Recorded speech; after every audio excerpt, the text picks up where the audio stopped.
This podcast is intended for mature audiences and contains adult language and subject matter. Listeners, please be advised.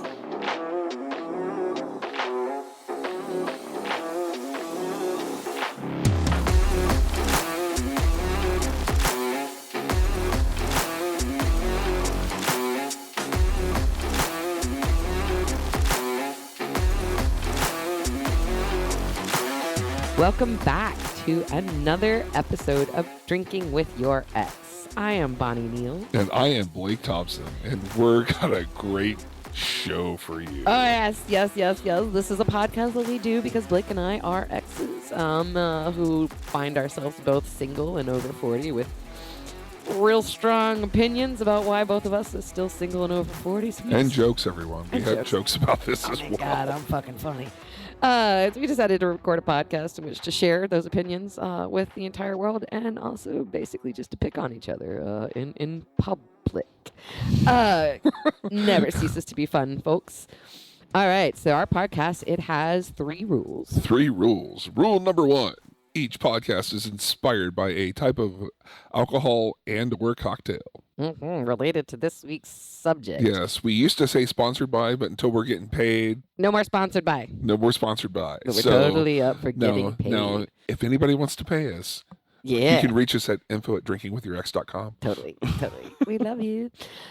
Second rule is that we each get to introduce the other one, therefore engaging in the fun edge play of having your ex introduce you to the world. And then the third rule is... The third rule is Bonnie's favorite. We each get to ask an uncomfortable question related to today's topic. And you must answer must. And sometimes you get to ask follow-up answers if some of us are just sort of whistling around it. Yeah, and if we wuss around it, there's going to be follow-up questions. Follow-up questions. All right. This week's episode, this is our lost episode 5. It was recorded back in the day, and then the evil auditory gremlins went and ate it up. And so now we've unearthed it for you and decided to come back and give it to you strong. Man, I just like how that just went. That was much less creepy in my head when I said it there. Give it to you again. Let's just step away from the porno. Wow, this is just getting super creepy. Porno lines. Wow, that right? went quickly. Man, shut up. All right. This week's episode, of course it is. This week's episode is about red flags. Red flags. And because we're talking about red flags, we've decided we have an appropriate inspiration. And that would be Speed Rat Vodka, everybody. Oh, yeah. Because everyone knows, everybody's had that first date where it starts with... Yeah, I'll have vodka soda lime. Not sure what kind of vodka you're getting. Is it lighter fluid or is it Grey Goose?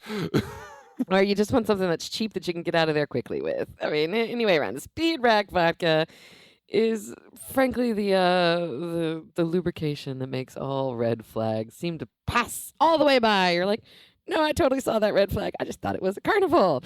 Yes, Speed Rack Vodka gets you there. Yeah, look at all those red flags in that ditch. I'm going to stop by and pick those up. Mm-hmm. Well, they look so lonely. I should take them home. All right, so second rule. Introducing one another. Go ahead, Blake. You get to go first. You have one written down. So he started to write these down on his phone, which gives one a nice shiver down your spine. Stop. Like I said, it's like, and let me introduce my ex coming out of West Texas, Bonnie Neal, an experienced Toastmaster and a player of words. So, gentlemen, when you're out on that first date, better bring your conversational A game. Aw. You're right. That does seem nice. I told you it was nice. All right, now I get to go. Ladies and gentlemen, this is Blake Thompson, who once chased down an Amazon driver because the Amazon driver was not going to deliver his shower curtain featuring a sloth on a stripper pole on time, in time for his Saturday night date. You're welcome, ladies. Catch. And I still have that, by the way, I still have that shower curtain, and every morning it makes me smile because it's an amazing piece of art in my bathroom. Uh-huh. Like I'm saying, ladies, still single. Stand back. There's a line. All right. Yeah, don't be hating on the sloth. I'm just moving right on past that. I got nothing to say to that. Don't hate the sloth. So, first date red flags, or just let's start off with red flags when leading up to that potential first date. So, I mean, I think it's a good place to start with online dating because, everybody should engage in that level of self-hatred every once in a while. And I feel like there's some obvious red flags that can be found on dating profiles that are just, don't do this. And if you do this, don't date it or encourage it. People who are really, really angry and bitter in their profiles, and they say things like they're just talking some shit about their ex and being like, I'm here on this platform, and I don't want any backstabbing, lying bitches who are going to empty my bank account and hurt my kids. And I'm like, Okay, wow. Good. I'm glad you don't want those things, but I feel like you're maybe just not ready to date again. You got to work out some sort of anger issues. Yeah. Let's see. Also, for me, one red flag: self-deprecation in your profile. Yeah, don't put yourself down. I mean, you're out there selling yourself. You're looking for the goodies. You're looking for the greatness. Be your own best friend when it comes to this. Yeah, because I see that. I also see kind of like the backhanded stuff where, because I'm reading, men's profiles, where I have to put my height because apparently that's a thing here. Mm-hmm. Oh dear, right? Really just a loser slob who lives in his mother's basement. Don't you want me, ladies? I'm like, "No, I don't know if you're kidding. But any way around it, you need some different headlines there, For both sides, don't beat yourself up in your profile. Stay sufficient and very close to family, right? Like, write it differently. Put a good spin on it. Yeah, it's like, it's like I live on the first floor, Yeah, exactly. I live on the first floor, right? Think about you're trying to advertise an apartment. Right. Don't put yourself down. Yes, don't sit there and go, it's like, hi, ladies. Yes, I live in a basement, and it could be my serial killer lair. I have a poodle named Precious. I would just leave out any serial killer references from one's profile in general. Ladies, I think it's tacky to put to talk about like how much money the guy has to make. I mean, I think Right. that happens. I've seen that, and I'm like, that's just tacky. The pictures, right? So what's Well, up let's with talk these about pictures, pictures. people? Okay. Okay, like my big thing is filters. Yeah. That's my big red flag. If every picture you have is a filter or a Snapchat filter. Yeah, ladies. I don't know what you're really trying to communicate when you have a picture on your profile with like bunny ears and a little like bunny. Like, why would you do that? Filter fooling. What is it? Filter fraud. I forget what the phrase. Catfishing is like just kind of the old school term for it. But it's like, this is another both side conversation where I've seen people, it's like, okay, you get the photo editor and you start enhancing, colorizing, and airbrushing basically. And you start looking like an anime character. Exactly. Like, Yeah, don't do that. To me, that's a red flag, right? Insecure about your face. Like, come on. Other things, men, please don't have pictures with children that are not yours. Why did you just like call up the fam and say, hey, I need to rent the children tonight? Yeah, Creepier. Don't do that. That's weird. There, you own an ice cream truck. Yeah, like why do people do that? I'm also not a fan of actually having pictures on profiles of children that are yours, right? Like, you could just say you have kids. I don't think you need to non-consensually post pictures of them on a dating site. That doesn't seem appropriate. It seems like bad boundaries. And also, kids can't consent, everybody. Yeah. So Kids can't consent to that. Also, pictures, group pictures. Yeah, why group pictures? This is a pet peeve and a red flag. If I am swiping through all your photos and I don't know who you are. It's just a flock of prostitutes out there, and Yeah, you're like, which one is this? Yeah, so it's like all of a sudden, and it's like, okay, with a friend, and especially if you're the same friends in the same photos. Right, one after another. Like, this is my bridesmaid's picture here, my bridesmaid's picture there. You're like, what? Wait, what? This is at my high school reunion, or like you're like, oh my God, who are you? Just take a selfie, right? Come on. There's obviously a Google video how to do it. What I see a lot is men will have pictures on their profiles of them with like surrounded by like 5 other women, and I'm like, what are you trying to? Like, what are you trying to convey here, right? That you paid the 5 strippers from Vegas to take a picture with you? That's what I'm getting from it. But okay, yeah. Also, don't. Maybe this is just an Austin thing.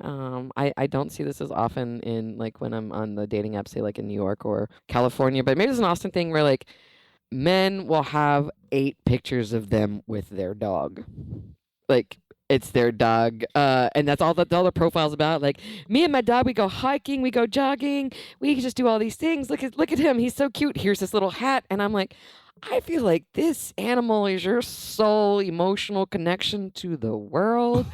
And I mean, while I'm glad that you're demonstrating you have a live creature that cares about you, what the for love and fuck, man? Come on. Yeah, but that's also a two-way street where it's not just gender specific. Like, I have seen those pictures where it's like, okay, this is my animal, this is my animal, this is his little outfit, this is her little outfit. Oh my goodness, this is me in Barbados with my animal. Well, I mean, I feel like that's more appropriate for maybe like your Instagram feed. I don't know if that you get your entire fucking profile. It's just you and your animal. I'm just like, okay, yeah. Swipe left. That's just no. Somebody who doesn't answer. Actually, I've gotten this way because I have gotten a little radicalized in our current political, environment. But somebody who doesn't answer any of the questions about political affiliation, religion, kids. When there's like no answer to that, swipe left too, because that means that you just err on the side of your worst expectation. You don't know, and it's like I feel like if you're looking for someone that's politically minded, like for which way you might believe in, same with religion, put that out there. Yeah, because it's like all of a sudden you're swiping and it's like you go out with somebody and you find out, yes, they are a rabid insert said believer of this here. A survivalist prepper, right, who wants you to join them in their bunker. And you're right, like, and someone watches the Branch Davidian raid like it's a documentary. Yeah, it's like, no. I mean, you do you, boo, but I just wish I'd known that. I could have saved a 15-minute coffee date. Well, what was it? What was the one you said? Maybe this is also a Texas thing, but I'm sure it is everywhere else. But like, if your profile pictures involve you and a lot of dead animals as well, let's talk about what you're trying to convey. I get it if like you're a sportsman, whatever that fucking means, but you like to go hunting and you like to go fishing, you're outdoorsman, blah blah blah blah blah. But like, pick one dead animal picture, and stick with it. But again, it's like having 8 pictures of you and your dog, 8 pictures of you as a great white hunter with dead animals, also a red flag. Right. I mean, Ernest Hemingway is dead, and we're all happy about that. Please don't try to bring it all back again. Also, like red flag for me, if you're standing in front of a rebel flag in camos, that's a big red flag for me. Yeah, I feel like the Confederate flag in general is a bit of a red flag, or the Juggalo makeup also, or maybe not. I mean, juggalos need love too, dear Lord. I mean, if you've ever met like a group of people who need a hug, and you're looking for that, swipe right, everybody. Yeah, if that's your game, go true. for it. When we're obviously just revealing our own preferences. These aren't really red flags as much as they are preferences on that one. Again, when you're writing your profile, don't self-deprecate. Have good pictures of yourself. Have a couple selfies. Be positive. Say positively what you're looking for, not like, don't want another duplicitous, faithless bitch like the last one. Don't just leave that stuff out. Exactly. And like, if you're angry, don't write your dating profile. Like if you're coming from a point of like hostility, don't write that profile, everybody. It's not going to go well. Yeah, I mean, if your approach to the dating world is, I'm going back in, this time I'm going to punish the cesspool, maybe you should just, sit out this one for a while. Let yourself heal. That's totally okay. Go talk to somebody. Go out with some friends and sit there. Like, you don't need to jump right back into that pool if you're angry and hurt. Take some time. All right, so let's get into first date or, initial date red flags. This is something where I do like to kind of, I hate the dating apps. I really, really do. But, if we do match based on some proprietary algorithm and we're able to have like the slightest bit of consensual texting conversation, I like to kind of, let's meet in person. I don't think an ongoing piss-layer relationship is remarkably useful. We can tell more in 15 minutes in meeting in person whether this is worth our time or not, right? But in those first 15 minutes, what are some red flags that you notice, Blake? What are some first pieces of information that people get across in the first 15 minutes? Let's see. In the first 15 minutes, I think one of my first red flags was this happened to me on a Tinder date. Someone that has more than one cocktail within the first 15 minutes of meeting. Yeah, somebody who sits there and like within minutes of meeting you, they just down a drink and order another, and you're like, okay, guess you can, yeah. Yeah. Excessive alcohol or immediate drug use. I'm just like, okay, red flag. flag. Yeah, that's Yeah. that's an immediate red flag. Like we sit down and I'm having a sipping cocktail or a sipping beer while we're having this, or even not a cocktail at all. So if you are a quicker drinker than I am, red flag for me. Fair. Yeah. I understand being nervous, right? First dates are nervous for everybody, and I understand a little bit of liquid courage is not a horrible thing, but like one drink. Don't take like shots in a beer chaser and then okay, I'm ready to talk to you. That's well, you should talk to someone. Is my response to that. Oh no, absolutely. There's a meeting for you. You need to be that lubed up to talk to me. Oh dear, maybe we should meet somewhere else. There are meetings for you. It may not just be meeting with me. Yeah. So excessive alcohol consumption, monosyllabic answers, right? Right. Somebody who just If you're asking open-ended questions and then all of a sudden someone has a yes, no, maybe, or a few words and you're asking for a description of something. yeah. I find maybe this is judgy, but I find if I'm the one called upon to have the conversation and keep the conversation going, to just kind of keep tossing out conversational gambits to get Right. this man to engage, that's a red flag for me because there's several. I mean, I assume there's one of three things happening. Serial killer who's really just waiting to walk me to my car for the blunt force trauma and get me into the car. Wow. Right. Like that went dark quickly. We're making assumptions, red flags, right? Okay. Somebody who is so steeped in toxic masculinity, misogyny, that they feel that they're not required to engage in an actual dialogue with another woman, that I'm supposed to be their sort of dancing bear entertainment, and they get to kind of, I don't know, sit in the darkened corner and, toss money at the stripper. That's kind of what it feels like at times, right? When somebody's not engaging in the conversation or expecting me to carry on the conversation. If you feel that's a big red flag. If it's a one-sided conversation where you're attempting to carry the conversation. Okay, is that person even interested in being there for one? Right. And why should I be here, right? Hey, red flag. Okay, you haven't said something constructive in 10 minutes. Yeah. So it's like, I don't think this is working out. I think it's time for us to bye. Later. And somebody's phone is constantly blowing up. That is also a red flag for me. Like, we have a 15-minute fucking coffee date. Right. If you are that important, then I don't think dating is really for you. If you cannot put a phone down for 15 fucking minutes, and if your phone is constantly blowing up and you can't stop looking at it, it is like I'm like, is your Coke dealer showing up? Like, what are you so excited about that your phone is just not? Calm down. Red flag for me. So there you go. There's my three red flags. You're that hyper connected to your phone. It's like if you can take 15 minutes and turn on airplane mode. Well, I mean, let's not go that far. I mean, sometimes you got to do 911 because it does turn out blunt force trauma was his choice for the evening. Just saying, Blake, you're talking crazy. Okay, airplane mode. Bonnie, go ahead. How many serial killers have you been on dates with, apparently? I mean, I don't know because I usually leave and ask for, somebody to walk me to my car, or, I practice situational awareness and invasive, traveling because scary. Yeah, that leads us up to dating spots. Dating spots. Okay. Yeah. I mean, I don't know if this is a red flag for me, and maybe I've just been in this game long enough to find rookie mistakes sort of a red flag, right? I mean, it makes sense, right? Dating over your 40s, Okay, rookie mistakes. Like, what type of mistakes are you talking about? Rookie mistakes are asking a woman out and not actually having a plan about where to go. Okay. Right? This is something I find recently divorced men do a lot. This is a rookie mistake in recently divorced men or recently out of a long-term relationship, and is that they aren't used to making actual fucking plans. They have been in a relationship where they outsourced the social calendar part of the relationship. Okay. And so they're like, I would like to see you. And then they're like, well, where do you want to go? And I'm like, so lack of preparation. Lack of preparation, lack of thought. And I get it. It's a rookie mistake. Yes, being so excited to ask someone out, you don't actually have a plan on what you're going to do. And you're kind of expecting her to already have a built-in plan for you, right? It does kind of go back to that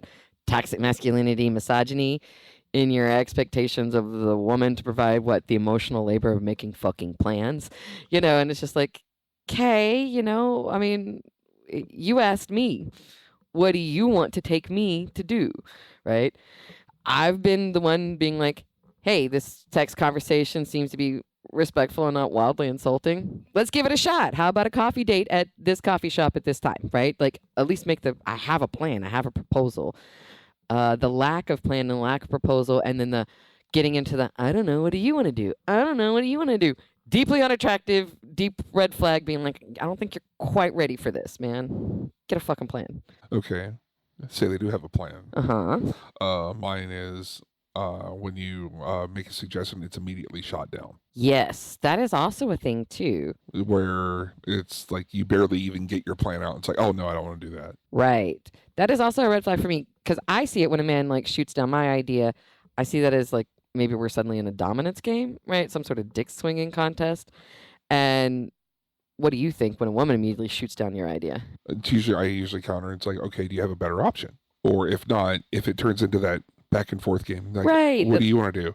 It's because, like, I usually have 4 or 5 places planned. Right. Like, I got some options, right? Like I want to make sure they have good parking, Good food, alcoholic beverages if that's a thing, non-alcoholic beverages available if that's a thing. Correct.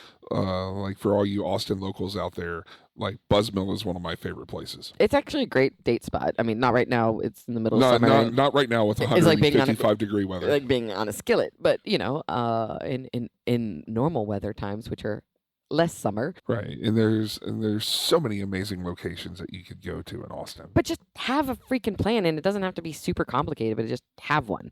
The shooting it down though, that is a thing, right? I've only shot down plans where they seemed dangerous, right? Where that makes perfect sense. Midnight at the park. No, I don't want to look at the stars with you the first time we're meeting. Nope, I'm sorry, don't want to do that, right? Solitary woods solutions for the first date. I mean, I get that we're into hiking and jogging, but not on the first fucking date. Maybe we should meet in public. Right. That's when I'll shoot that down, because that's a creepy first date. Yes, it is. Absolutely. Actually, one of the best first date I ever had with this guy. His first date option, this was in Austin, was to meet at the Austin Pets Alive pound right there. That's by the lake, yeah, by the river, and like go walk a dog. That's what he liked to do for the first date, right? Is to go get a rescue dog and walk them around Lady Bird Lake. That's a really cool first date. He said he did this for all first dates because it was an activity. It was outside. It was to him, it was very low stakes, but he got to demonstrate that he was capable of caring for another live creature. And he got to kind of see if she was a lot of things. Like, he learned a lot of things about his first dates. He learned, first of all, whether they're a dog person or not. This is where I wildly disappointed him at first meeting, because I didn't super like dogs. It kind of scared me, and that was an interesting thing. He got to see how nice they are, but it's true. I mean, I'm not mean to dogs. They just scare me. But he got to see if she was mean to the dog. That's also something useful to know. Got to see how open she was to an initial meeting that didn't involve him spending money on her. And I was like, oh, right? That's a good one. Right? And this guy was a fairly well-off guy, right? He was a trader, and he made quite a bit of money. And he was really not into girls who were just totally into him for his money. And so, first date, do animals like you? And are you cool with a date that doesn't involve any of us spending money? That's pretty cool. And I was like, all right, but he had a fucking plan. He and I didn't work out, mainly because the dog thing. But he had a plan. He had a plan. And he had a constructive plan. He did, and I wound up, we became friends, and I brought him to a party where he met his future wife. Right, so okay. Oh, right on. As a go, he considers it a successful first date, and so do I, really. But that's really awesome. Yeah. I'm not saying do that. I feel like Austin Pets Alive would be like, fuck you, Bonnie and Blake. Don't tell everybody to come here. But first dates like that. Have them be something that you want to do, but also have something that's like, I don't know. Don't automatically shoot stuff down unless you have a good reason for it. Right. But also, I don't know, offer things up. Well, tangent on that one. Yeah, I'm all for public places where, like, say, if you're walking distance from, like, where there's good parking, if you're walking distance from other things. Right. Because depending on how well the first date is going, we might change venues. Right. I guess that is a weird kind of like threshold on the asking of a date, because, as I said, like, having the conversation, I've reached, I'm the one who's been like, hey, I'd like for us to meet. How about we do a coffee date? How do you feel about coffee dates? I can do lunch, I can do breakfast, I can also do some early afternoons. And his response was, "Oh no, you don't get to control this." Whoa. And I was like, "Bye." Woo. Bye. And he's like, "Oh, you run away now that I say you can't control something?" And I'm like, "Bye." Actually, my response was, "Best of luck with your future endeavors," which is my favorite kiss off text. best of luck with your future endeavors. Because, wow, right? If we're going to get into that kind of, oh, no, you don't get to decide these things. You don't get to control this. Oh, okay. Oh, Right. red flag. You obviously want to control where, like, the first date is. I mean, I'm saying have a plan. And if you're the one who asked, there's your plan. Yeah, but also, have a like, constructive plan, you know. don't be that weird, creepy asshole. Right. Whew. Also, if you're meeting somewhere, make sure it doesn't have a cover. Yeah. That's a red flag. It is. I don't like having money obstacles be part of a first date, even though I know that other people do, right? However much money a person makes and however much money their prospective partner makes is sometimes like an utter fucking deal breaker. It is a threshold. So they would not like the Austin Pets Alive dog walking scenario. They want the high life. They like the high life, and they want somebody who wants to give them the high life from the beginning. And I'm like, okay.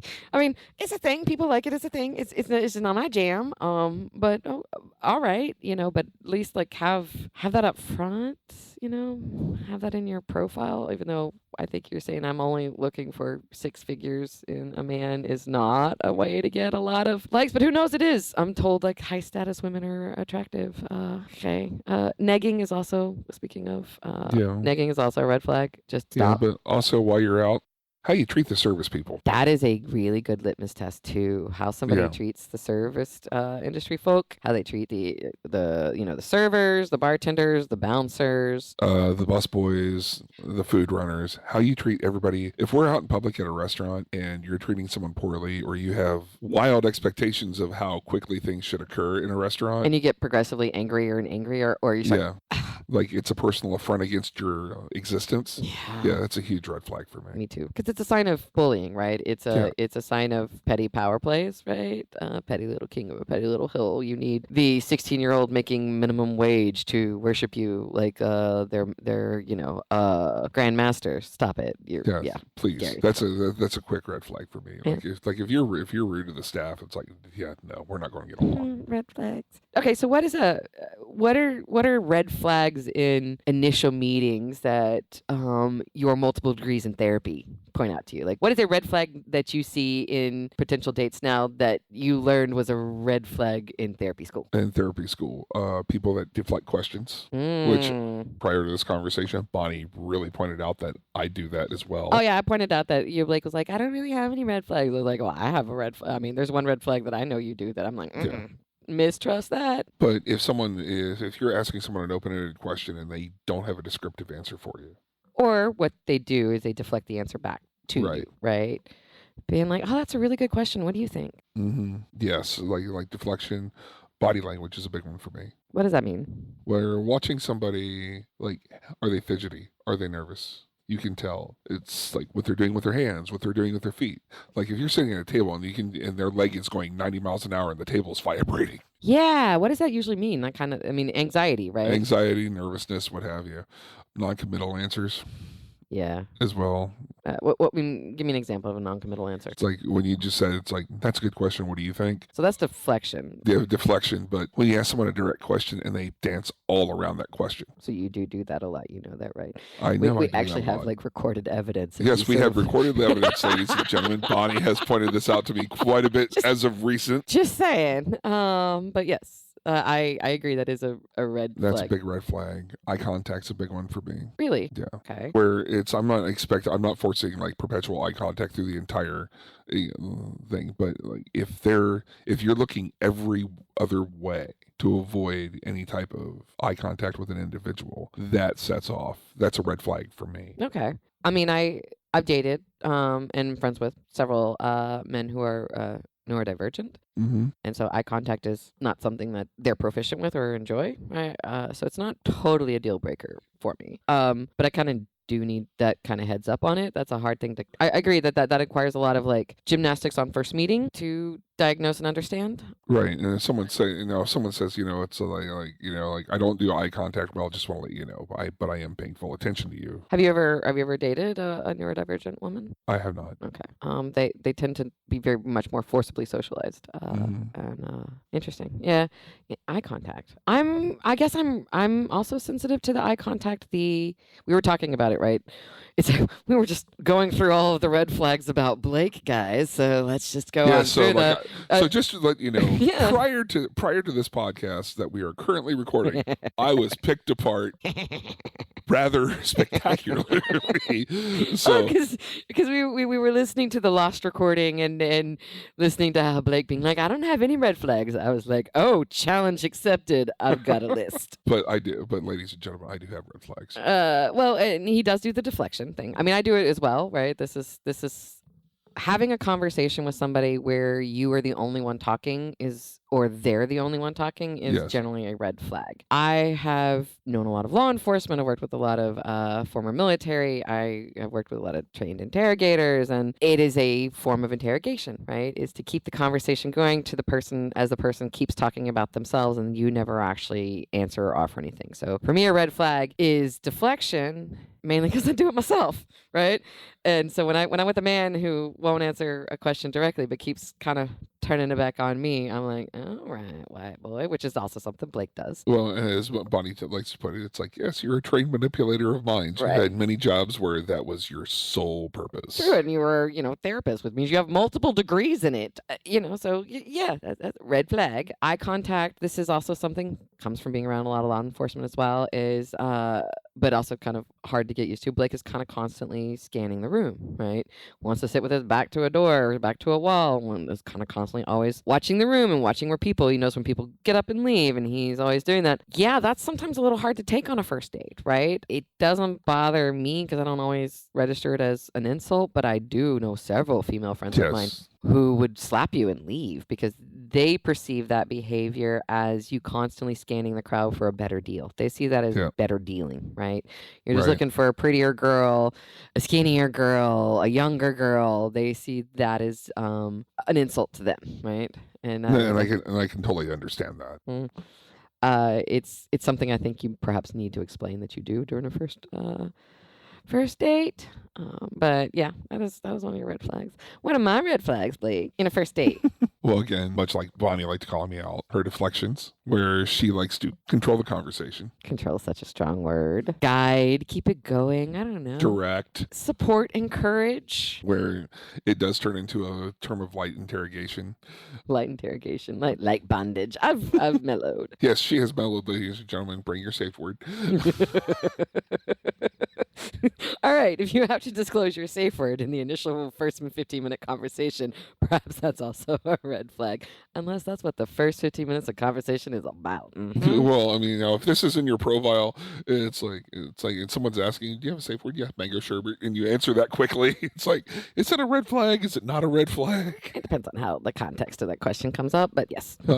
Bonnie's, if a fire is lit under Bonnie, especially about a topic she's passionate about. Oh, I was talking about if there's an actual fire being lit underneath me. Yeah, no. I'm all bets are off. All bets are off. Yeah, so if you're setting Bonnie on fire, I'm gonna hit you in the throat. I'm gonna hit you in the throat. Go for your knees and run. Hashtag serial killer. Anyways, I'm not going out by blunt force trauma. Meant for better things. Obituary is going to say something else other than kidnapped on a Tinder date. No. But one red flag, it's not really a red flag, but it could be. When she feels a fire's been lit under her and all of a sudden she's like, oh, really? Thumbs and nose, it's game on. I mean, it has, come on. That has been characterized as somebody just put chum in the water and Bonnie wakes up. Bonnie looks around, it's like, oh, did you say what I think you said? Oh. And she starts tenting. Tenting? What does that mean, tenting? You pull the Mr. Burns. Excellent. Oh, tenting with your fingers and hands. Yeah. Excellent. I don't think I actually cackle out loud anymore. I've grown. Okay, but yes. I would say in those instances in which that has happened, I'm responding to another red flag, right? Which is a man tossing out just heaps of misogynistic statements and cues, and they're looking for a fight. They're searching. Yeah, they're looking for a fight. They're looking for a confrontation. They are, and I'm your huckleberry. Right. And for me, if we're on a date and you're looking for a confrontation, I am not the guy for you. Same, right? I'm not actually looking for that confrontation on a date either. If there's a need that you have to have an argument on your first date, red flag. Man, yeah, that seems fair. Have you ever had any patients that did that, or any kind of clients? I guess we call them clients now. Have you ever? I mean, why would somebody do that? Like, what is the psychological need? Because I've Well, again, I mean, you can look. There's multiple diagnoses that we could go down, but the main thing usually is some type of need for attention, dominance. Just I mean, like basics where they feel threatened.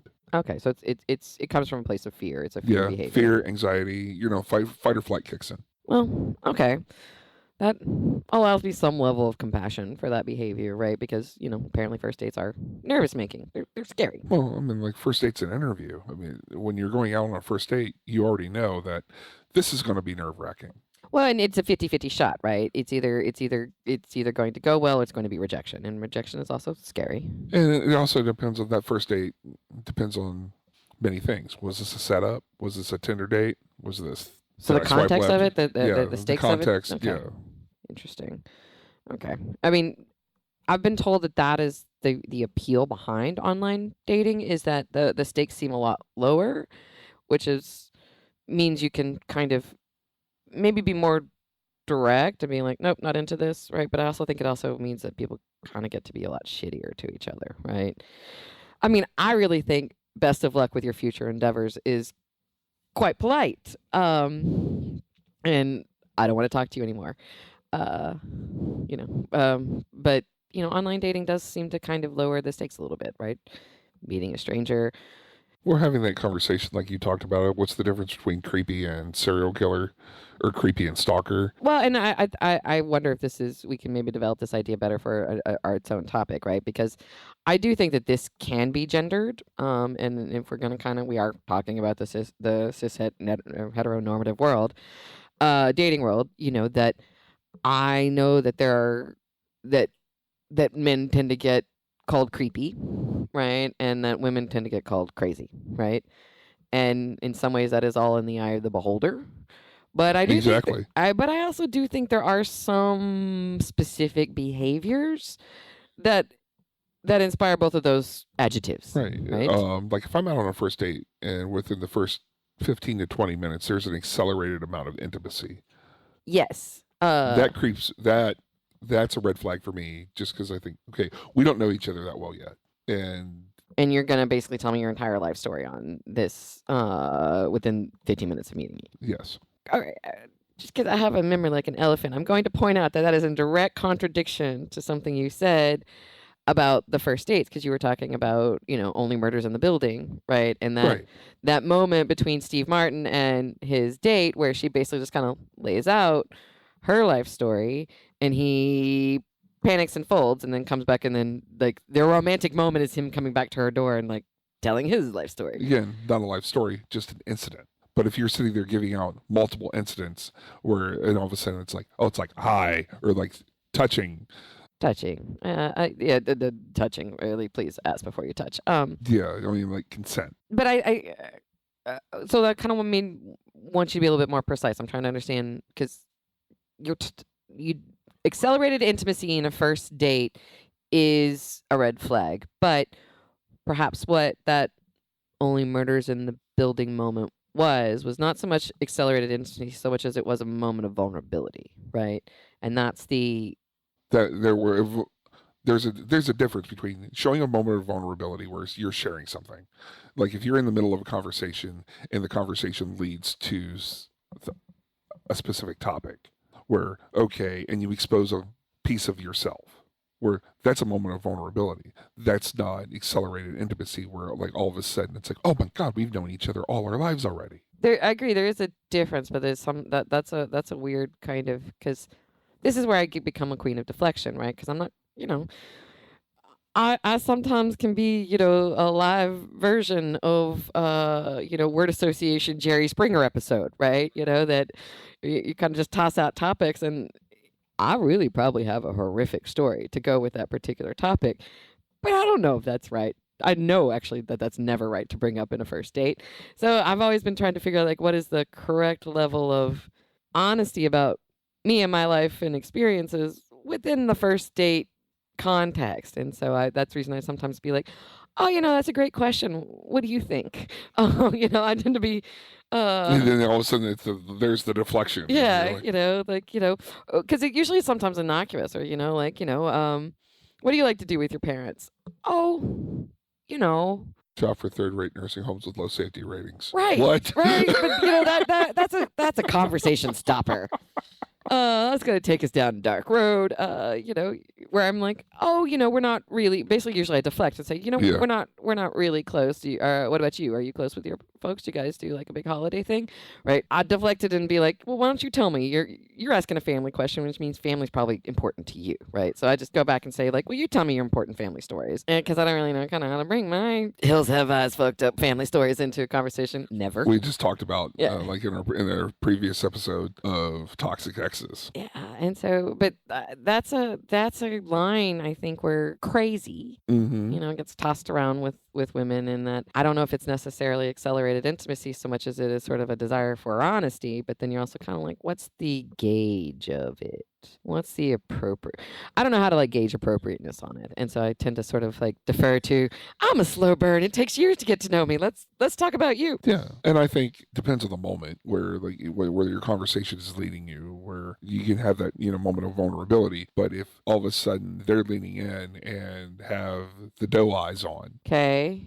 and then it's like, oh my God, where have you been all my life type thing, where we lead from like, oh my God, I just met you and I'm afraid there's going to be a boiling bunny on my stove. Right. Well, but let me break down a little bit what you just said. Just a little bit. You're welcome. So, in your scenario, what we're talking about is that she has sort of word vomited, Yeah. like accelerated intimacy within a first date conversation, and kind of laid out the narrative of her entire life up to this current moment of emotional reality. And you are like, okay, and then she leans forward, and that's where she gets the doe eyes, and you have not run away screaming at this point, so therefore she's now cast you as her Prince Charming in the next chapter of this ongoing narrative. That is red flag, run away. Yeah. Right. I mean, Fair.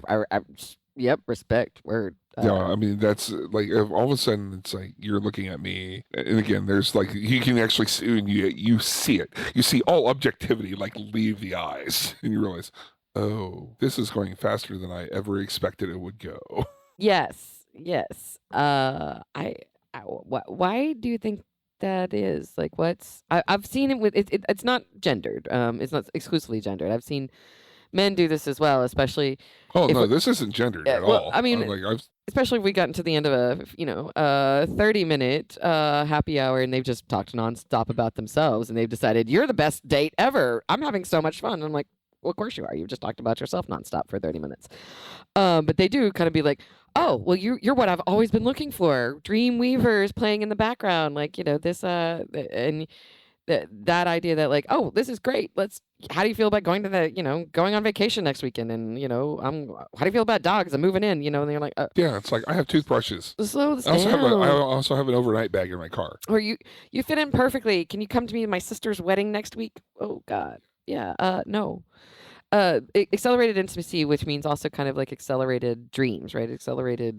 Like you walked in with an agenda that this other person is unaware of. And honestly, I see that with recently divorced men. They either one or two flavors, right? If they don't make the rookie mistake, or I go out with them anyway because in spite of the rookie mistake, they're either just auditioning for a warm body to kind of step into the neglected and shitty role that their original leading lady just hopped out of.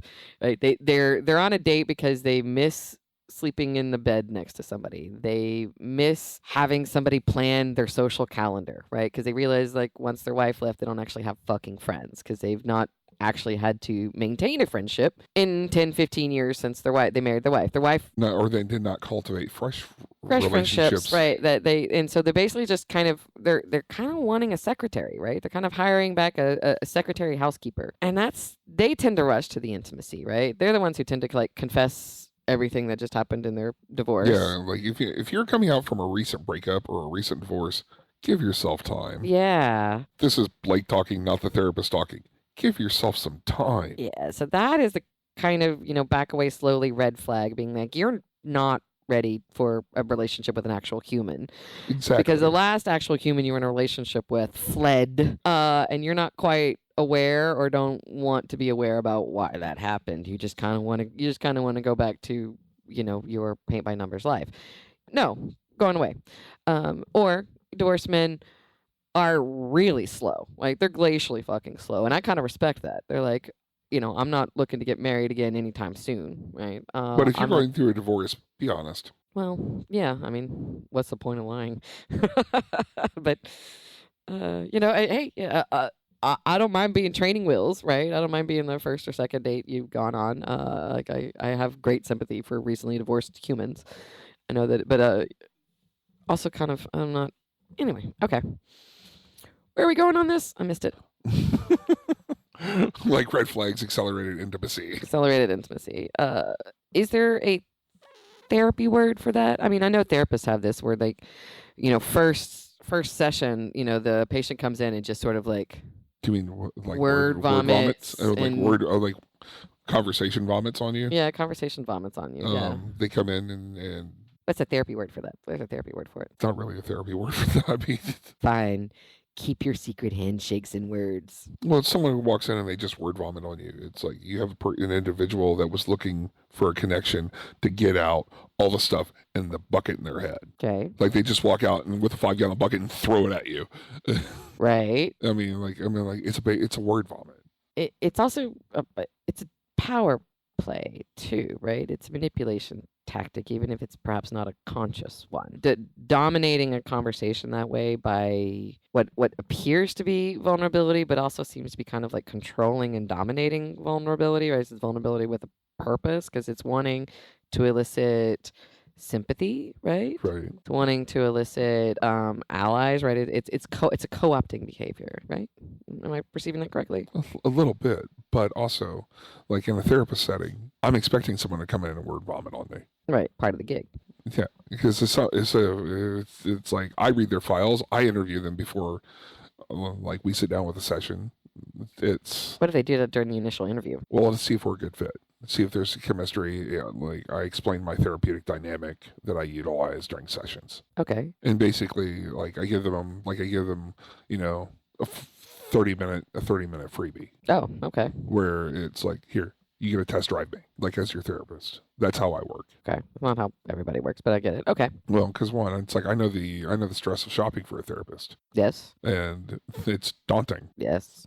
And you should be able to sit there and not have to shell out because again, some therapists don't take insurance. Right. And really good ones in Texas. if you're investing in your mental well-being, you should know like, okay, am I a good fit with this person? You should know that within the first half hour or 45 minutes. Okay. I didn't mean to kind of take it. I was just curious. I just want to know how much of your therapy skills come into play in the initial red flag dating.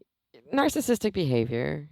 That seems to be also something, I feel like the deflection and keeping the conversation going about the other person is sort of a twin behavior with love bombing, right? Which is a thing where somebody is like, I mean, I've gotten that. I've been on a first date with a guy and he talked about himself nonstop for 30 minutes and he's like, oh my God, you're amazing. You're the best woman ever. I want to like move in and marry you. You're just so wonderful because you just made me feel good, right? He knows nothing about me because he's really not stopped talking about himself for 30 minutes to learn anything, but that's all he needs to know about me. Yeah, so I just held him. you hostage for 30 minutes. Right. So. That's what I'm looking for is a captive audience. Hey, girl. And I'm like, okay, right? Those are romantic gestures. Big romantic gestures are a big red flag for me. And this is, yes. Like on the first date. On the first date, but also kind of in general. I have found that men who do large public romantic gestures are really kind of doing it for them. It has very little to do with the quote unquote object of their affection. They're really looking for outside adoration and validation. They want the strangers to be like, oh, isn't that romantic? Oh, how romantic is that? Right. And I'm just like, how kind of sociopathically narcissist is that? Right. I knew a guy who Okay, are we talking about on the first date or are we just talking about in general? Oh, in a relationship. I mean, we're just moving on into like if you're in a relationship with somebody and they tend to make these wildly public romantic gestures that usually involve some element of surprise. Sociopath, run, don't run. Run. Or cynical party of one. Well, let me tell you the story, right? Okay. This involves people who propose in public. I also think that's manipulative. True. A manipulative power play that has very little to do with the relationship or the woman and a lot to do with this man's needing some outside validation. But let me tell you the story, right? This guy and this girl have been dating off and on and been kind of, tortured, whatever, teenage, early 20s, blah, blah, blah, whatever. So for her birthday, he arranged for, it was in New York, right? He arranged for, she worked at a law firm and lived at an apartment complex not that far away. He arranged for everybody that she met on her walk to work to hand her a rose, starting with her doorman and going to the guy in the box that she bought her coffee from, going to the homeless person that worked on that corner, right? Going to the doorman at her office building, going to her, assistants, going to her boss, Wow. which ended with a big bouquet. And That's creepy. Right?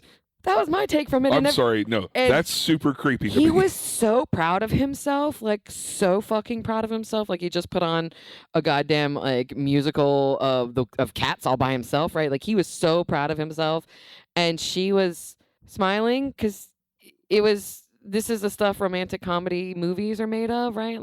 That seems like. I'm sorry, ladies and gentlemen. But I was like, I'm a hopeless romantic, and this is fucking creepy. right? But I was like, that just seems kind of sort of narcissistic because it's not really about her. It's every step you take. Oh right? yeah, it's like every move you right. Come on, that's what that was, and that's and that's his thing. That he likes to do these big, huge, public romantic gestures.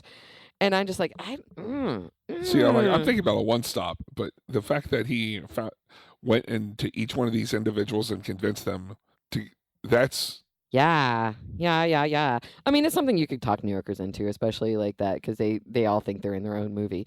All right. I mean, I'm not worried about the the unwilling, collateral extras in his particular fantasy. I'm just worried about that whole which basically everybody that he conscripted into that told him how romantic it was, right? So it was just this entire thing about him basking in his own awesomeness. And I was just like, this is not fun, right? And I don't know. It just, red flag to me. Red flag. I think that's a huge red flag. That's a huge red flag. And it's like, okay, you found out everybody and you even got my work involved. Yeah. It's not about me. It's about you. Yeah. Right? I don't want my personal life that involved. Big romantic gestures. Not so much. So we're probably at that time for uncomfortable questions. Yeah. You go first, or I can ask mine. I mean, go ahead, ask yours. Okay. You can go first this time. We've already listed several of your red flags. Is there a red flag of yours that most women would not automatically see? Is it where's your hidden red flag carnival, Blake? Oh no, well, I know we mentioned this earlier. We maybe mentioned this earlier, and especially one red flag that I do have. I'm a flirt. You are? I'm a flirt, and I flirt with everybody. Yes. And that could be seen as a big red flag. It's like, okay, you're flirting with the bartender, you're flirting with the cocktail waitress, you just flirted with the bouncer, you flirted with the valet, da-da-da-da-da-da-da-da. That's a huge red flag. Where, I'm thinking I'm being cute and ingratiating, but no, I'm flirting. Attention seeking, right? Yeah, I'm attention seeking. Okay. I think that's one of the bigger red flags I have. True. And that doesn't automatically come across in your dating profile. That is something that has to be seen to be believed. Yes. Interesting. Well, I don't really like that. It was an uncomfortable question that you just totally had already answered. We had an entire episode on it. All right. You asked me yours, and I would like to put a note down that I get to ask another one. Okay, so you get a follow up after I ask mine. Mm-hmm. Okay. I'm not going to ask you about what you feel your red flags are, because you pretty much danced on those for most of this episode. I mean, I don't think there's anything subtle about my particular red flags. I'm just saying. What was your worst first date where the red flags were so obvious you had to run? Where he had so many red flags, I had to walk away.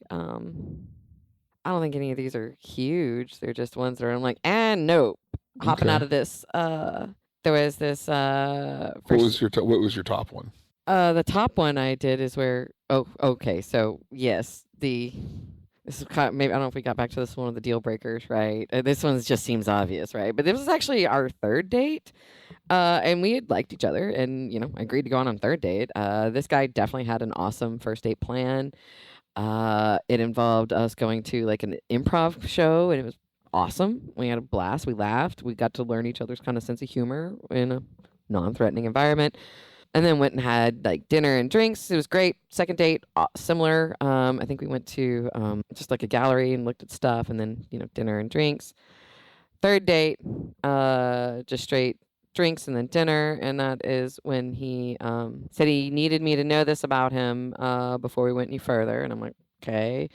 And he confessed to being a former neo-Nazi. And says that was a time of his life that he's not anymore, but he, still sometimes has family and friends in that movement, but he learned the error of his ways, and now he's a big Bernie Sanders fan. And I was like, wow, I didn't know what to really say or do. I thanked him for telling me, and that was the end of it. I went home because I don't know how you come back from former neo-Nazi. I got nothing on that one. I don't, That's like, okay, it's not just a red flag. That's standing on a hill, like dropping the flag and setting it on fire. Yeah, and I don't know. It's a weird little kind of mind thing because like I have no complaints to how he actually treated me and the way he behaved to me, and I'm sure I'm sure he was right. I'm sure his life has changed and he's kind of come a long way. That is a piece of history I just couldn't get over. Mm-hmm.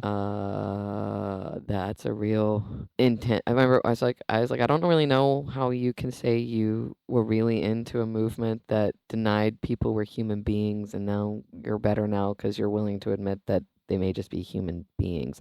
I was like, I don't really know how one makes that journey because I don't really know how you get to that first part. Like, what's the journey that got you to? I really think anybody not white should die. I don't know how to like. I don't. That's a part of the journey where I'm getting the fuck off. Sorry. Right on. Sorry. That's a big one. I mean, yeah, red flag. Sorry. I'm not as punishing it like criminal background. Daughter of a dated musicians, man. DUIs are a thing. There's violent crimes. I also be a bit of a red flag. That was hadn't had that one before. Okay. Would not like to have it again. Point taken. Fair. Absolutely fair. All right. Well, you said you had a follow-up question. yeah, because yours was you just sort of like breezed on past it, and I want to make you feel uncomfortable. That's part of my jam here, Blake. All right. So have you ever been on a date where your date just saw all of your red flags, or you red flagged out? Were you ever on a date in which your date had to piece out based on your red flags? Oh, yeah. Yeah, I have. I think my biggest red flag date was I took a date to a punk show in Ohio. Okay.